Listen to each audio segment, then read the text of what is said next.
What emotion or state do I judge the most? How do I instead generate an accepting awareness? So just start off by appreciating the fact that you're taking this time to look at your most challenging emotion and learning how to develop acceptance and tenderness and awareness. And as you hear these words, see if you can sense any appreciation whatsoever inside yourself, like you're glad you're doing it, glad you finally got around to it, or whether there's just a void. But whatever you see inside yourself, just accept that you are where you are. Wherever that is, you're game to start from that place. Ask yourself the question, what emotion or state do I judge the most inside me? That is, what emotion or state do I dislike the most? Do I feel the most aversion towards? Do I cringe? Do I feel embarrassed or shame about and have a tendency, very likely, to keep the most private?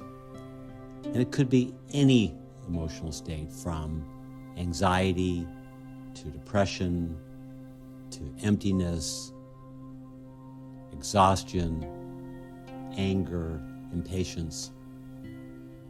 It doesn't matter what state it is. What matters is you're now zeroing in and taking the time to actually have the courage to just see, this is the emotional state that I'm having the most difficulty with.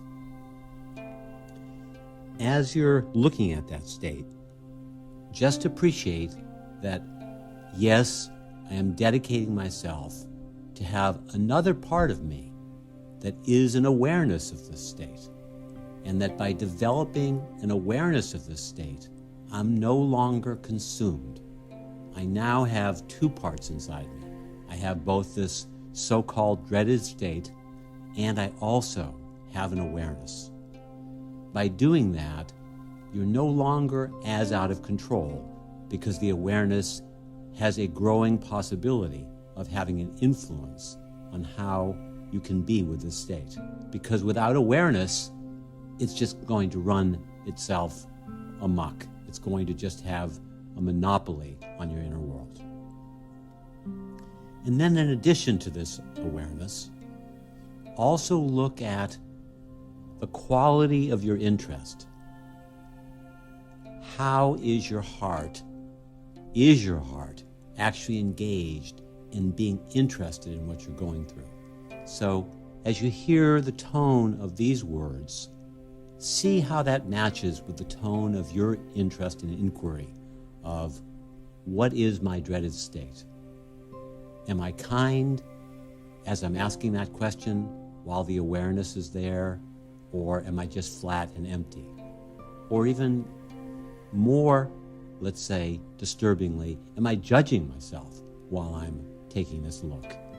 Tell yourself right now, I want to be, as much as possible, in a kind, accepting awareness of this state, because I recognize the closer I can come to that, the more I have a chance of being in a state of being that's going to serve my life. Recognize that with awareness and a developing kindness or empathy or compassion, you're going to start with a very small percentage, and the whole priority is to build the percentage so that your acceptance and your awareness might move from being 1% to 20%. And each time you develop this practice, each time you remember during your day that you want to be in the awareness of your state, you want to be more and more deeply in the acceptance of your state, you're going to gain in its potency And the more that accepting awareness, the more this embracing awareness can coexist with your dreaded state, the more possibility there is for you to find a sense of well-being. So now just zero in. This is the dreaded state. And see if you can find a voice inside yourself right now that's going to say, I see you, I accept you, and it's okay that you're a part of my inner life.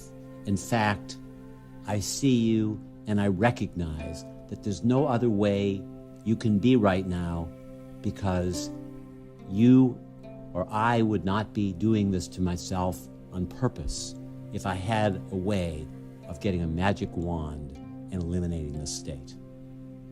So appreciate the fact that you would never bring yourself into a state of anxiety or anger if you really had the option of the opposite of peace and calm. Therefore, this desire to move towards, this wisdom to move towards an accepting awareness is something that you want to cultivate in the present and for the rest of your life. Nobody, and I mean nobody, has mastered this practice. And so the more you repeat the awareness and the acceptance of the most dreaded state you have, the more your life is going to be filled with a sense of well-being. And once you are engaged and you really now have located this feeling state and have really allowed yourself to surround it with a certain degree, your degree of acceptance and awareness, ask yourself the question, how can I best support you when you're in this state? Really sincerely ask the question and wait for the answer or answers to appear if they might come.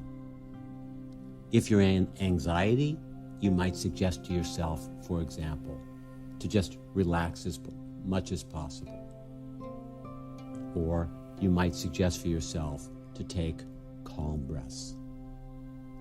If you're in anger, you might suggest to yourself, take a breath before you react, and in that way you'll be more harmless. If you're frightened, you might ask yourself, is this fear something that is realistic? And if it is, then be as kind to yourself as possible. The second practice, in addition to asking yourself these inquiry questions that you can support yourself with, is a certain kind of prayer where you're asking for the heart quality that's exactly the opposite of what you're feeling to be accessed as much as possible.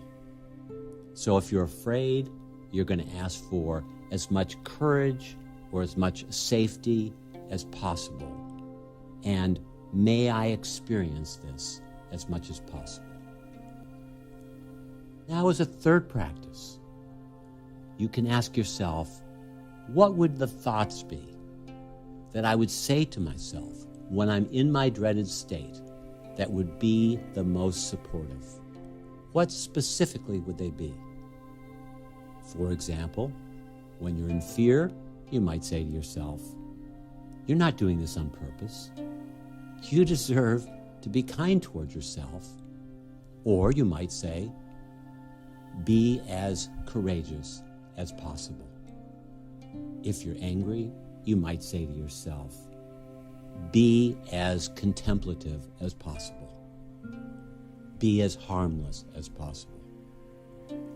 So now you have three practices. You have inquiry, you have prayer, and you have wisdom guidance. The specific answers to the inquiry, the prayer, and the wisdom guidance will support you the next time the dreaded feelings come to move towards an empathic, compassionate awareness.